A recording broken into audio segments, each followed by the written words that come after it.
अब मैं आप लोगों से पूछना चाहूंगी, तमे केम छो? मजामा मजामा हम सब ठीक हैं। आमे मजा माछिए। आमा मजामी अच्छा माछिए। अरे वाह, बहुत बढ़िया, बहुत बढ़िया।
अध्यक्ष महोदय एंड बाकी सदस्य गण को मेरा नमस्कार। आप सबको पता है कि आज हम यहाँ क्यों एकत्रित हुए हैं और सबसे पहले तो हमको ये जानना है कि अंतर्राष्ट्रीय भाषा दिवस क्यों मनाया जाता है। विश्व भर में 21 फरवरी को अंतर्राष्ट्रीय मातृभाषा दिवस मनाया जाता है। इस दिन को मनाने का उद्देश्य पूरी दुनिया भर में अपनी भाषा संस्कृति के प्रति लोगों में रुझान पैदा करना और जागरूकता पैदा करना है। साल 1999 में मातृभाषा दिवस मनाने की घोषणा यूनेस्को ने की थी। साल 2000 में पहली बार इस दिन को अंतर्राष्ट्रीय भाषा दिवस के रूप में मनाया गया था। अंतर्राष्ट्रीय भाषा दिवस मनाने का विचार सबसे पहले बांग्लादेश से आया था। संयुक्त राष्ट्र शैक्षणिक, वैज्ञानिक और सांस्कृतिक संगठन के सामान्य सम्मेलन में 17 नवंबर 1999 में मातृभाषा दिवस मनाने की घोषणा की। साल 2022 की मातृभाषा का थीम था बहुभाषीय शिक्षा के लिए प्रौद्योगिकी का उपयोग, चुनौतियां और अवसर रखा गया था। संयुक्त राष्ट्र द्वारा 2022 से 2032 के दशक को स्वदेशी भाषाओं का अंतर्राष्ट्रीय दशक के रूप में मनाया जाएगा। लेकिन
कि आज अंतर्राष्ट्रीय मातृभाषा दिवस है।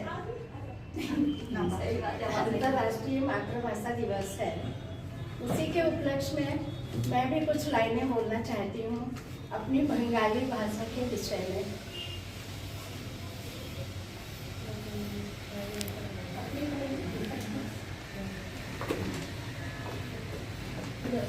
विचारों की अभिव्यक्ति ही भाषा कहलाती है।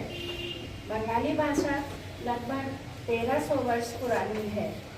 पूरी दुनिया में लगभग 23 करोड़ लोग बांग्ला भाषा बोलते हैं और बंगाली विश्व भाषा सूची में 6ठे स्थान पर है।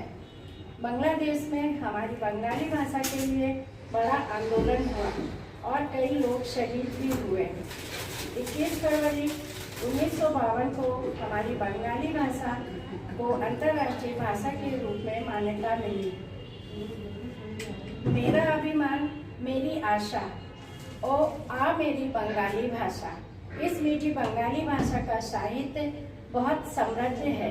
विश्व कवि रविंद्रनाथ टैगोर ने गीतांजलि लिखने के लिए नोबेल पुरस्कार जीता और सत्यजीत रे बंगाली में पाथेर पांचाली फिल्म बनाने के लिए विश्व प्रसिद्ध हैं। शरद चंद्र, बंकिम चंद्र, काजी नजरुल इस्लाम का नाम किसने नहीं सुना होगा। फिल्मी दुनिया में बांग्ला भाषा की कहानियों पर कई अच्छी फिल्में बनी हैं। इसके अलावा बांग्ला भाषा के गीत, लोकगीत, ग्रामीण गीत संगीत प्रेमियों का मन मोह लेते हैं।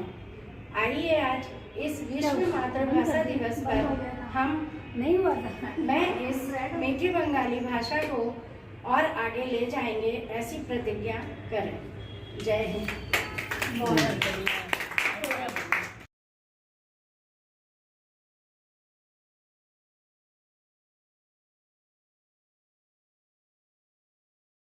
आज विश्व भर में अंतर्राष्ट्रीय मातृभाषा दिवस है। इस दिवस को मनाने का उद्देश्य है कि विश्व में भाषाई और सांस्कृतिक विविधता और बहुभाषिता को बढ़ावा मिले।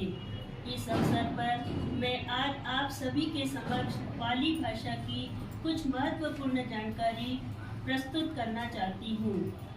हर एक देश की पहचान उस देश की भाषा और संस्कृति से होती है। किसी भी देश की एकता में उस देश की राष्ट्रभाषा अहम भूमिका निभाती है।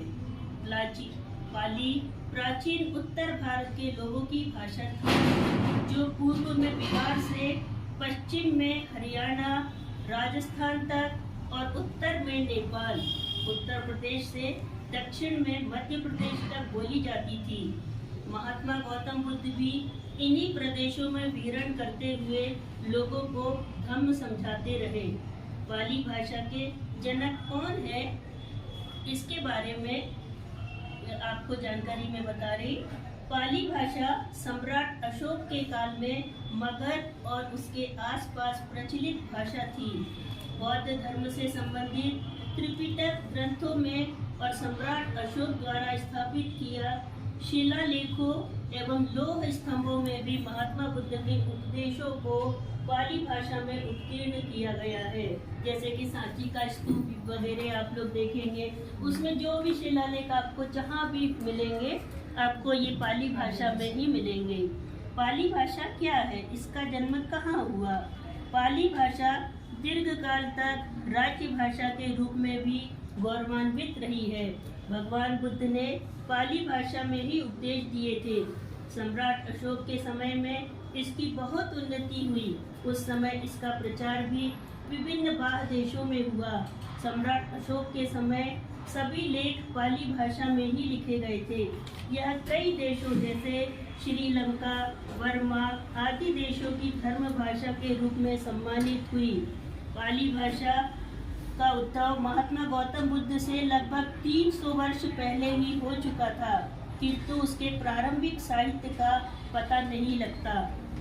प्रत्येक भाषा का अपना साहित्य प्रारंभिक अवस्था में कथा, गीत, पहेली आदि के रूप में रहता है और उसकी रूपरेखा तब तक लोगों को जवानी याद रहती है, जब तक कि वह लेखबद्ध हो या ग्रंथारूढ़ न हो जाए।